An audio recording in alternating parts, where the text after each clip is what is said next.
Good afternoon to you. Today we will continue with the Constitution. In the last class, we have seen rather elaborately the executive powers and legislative powers of Parliament, lawmaking powers. Today we will see the parliamentary control over finance. In other words, financial powers of Parliament. We know our Constitution has envisaged parliamentary form of government based on Westminster model, that is British. We respect the principles of no taxation without representation. There are three basic principles which should be kept in mind in the system of parliamentary control. What are those three principles? Number one, legislative prerogative over taxation. Number two, legislative control over expenditure. Number three, executive initiatives in financial matters. These are all the three most important principles based on which the parliamentary control over finance has been kept in the Constitution. Under Article 265, as we know, no tax can be imposed except by authority of law. This is based on the principle, if you want to impose the tax, it can be imposed only by the representatives of the people. This means that for every tax you impose, there should be a law in support. Because you are taxing the people, naturally, for the taxation policy, the people should support. People means you cannot expect all the 130 crore people come and support. Instead, we take the representative democracy. So naturally, when the parliament approves, it implies that the people of the country has approved. This is number one. Number two is, Article 266 says that no expenditure can be incurred except with the authorization of legislature. That I have already told you in the first or second class. You cannot draw even a single pie from Consolidated Fund of India without the express approval of Lok Sabha. This is the legislative control over expenditure. This is passing of demands for grants, which include supplementary demand, additional demand, excess demand, exceptional demand, vote on credit, vote on account, and token grant. All these things have been laid down in the Constitution itself. So, the basic principle that you cannot draw even a single pie from the Consolidated Fund of India except with the approval of Lok Sabha. How the approval is given? By passing the budget. If the budget, if any expenditure is not able to be included in the budget, then there are other ways of getting the approval of Lok Sabha through supplementary demand, excess grant, or additional demand, or exceptional grant, or token grant, or vote on credit, or vote on account, etc. These are all the various methods. However, the approval of Lok Sabha is a must. Second point. Third is, in addition, as you know, under Article 112 of the Constitution, President shall, in every financial year, cause to lay before Parliament what is popularly known as budget and what is technically known as annual financial statement. Primarily, these provisions are the main instruments of parliamentary control over the executive. Now, in addition to this, under Article 292, Parliament regulates the borrowing powers of the executive. Similarly, the Fiscal Responsibility and Budget Management Act of 2003, popularly known as FRBM Act 2003, was enacted under Article 292, bringing the public finance under Parliament scrutiny. The provision for the Act has set the limits for borrowing, and the Finance Ministry, as you know, is mandated to review the budgetary trends every quarter.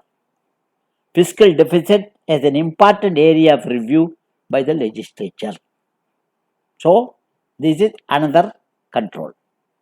Most importantly, there are provisions for cut motions. Like, as you know, the policy cut, economic cut, token cut during the passage of demands for grants. Policy cut, you reduce entire demand for grant 2 rupee 1. 2 rupee 1, remember, underline 2 rupee 1. Suppose the demand for grant for a communication ministry is, let us say 80,000 crores. You reduce this 2 rupee 1. It is policy cut motion, where the Lok Sabha disapproves the policy. Next is, as you know, the economic cut, exorbitant expenditure. If you want to criticize the expenditure, exorbitant expenditure, you propose economic cut, either a particular item of expenditure or specified sum from the budget provision. Next is token cut. Token cut is 100 rupees to ventilate your feelings, to ventilate your complaint, to ventilate your own assessment about the functioning of a particular department. I have already told you that policy cut motion is very serious, and even government has to resign with the policy cut motion is passed. So, policy cut motion in fact compels the government to review any policy underlying the demand, and if necessary, drop such policy which are unpopular. In fact, policy cut motion has the potential of dislodging the government underlying, because a passing of policy cut motion amounts to passing of no confidence motion, because the Article 70 says that the Council of Ministers is collectively responsible to Lok Sabha. What is the way? If the policy cut motion is passed, it implies that the Lok Sabha has lost the confidence over Council of Ministers. That is the implication. Before demands for grants of selected ministries are taken up for detailed discussion, as you know, all these demands are scrutinized by departmentally related parliamentary standing committees. We have departmentally related parliamentary standing committees.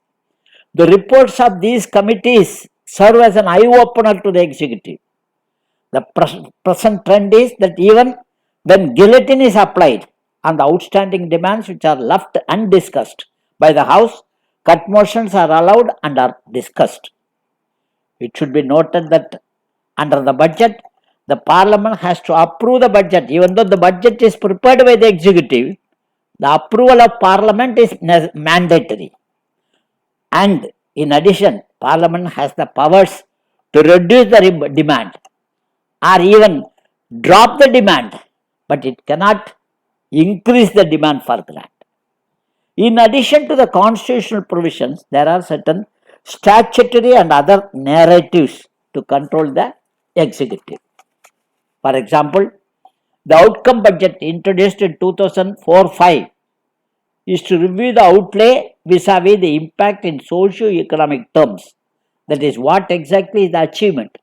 Suppose you have sanctioned so much money, let us say under education sector, you have sanctioned 8,000 crores. So what you translate this is that so much money has been spent.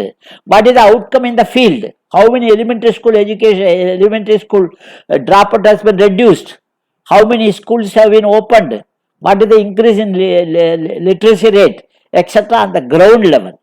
Similarly, gender budgeting. It ensures for every budget provision, so much money has to be spent for the welfare activities of the women.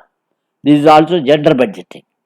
In addition, there are 3 finance committees, as you know, namely Public Accounts Committee, Estimate Committee, and Committee on Public Undertaking, to oversee the prudential way of expenditure as well as allocation of money on the basis of national priorities. and efficiency and efficacy in expenditure is ensured by Public Accounts Committee. While economy without sacrificing the economy without sacrificing the efficiency is ensured through Estimate Committee. Remember, these three committees, namely PSC, Estimate Committee, and Committee on Public Undertaking, are elected committees. Minister cannot be a member. Most importantly, Public Accounts Committee is headed by a leader from main opposition party in Lok Sabha, a well protected convention right from 1967. Thus, the control of Parliament over executive on financial matters is abundant.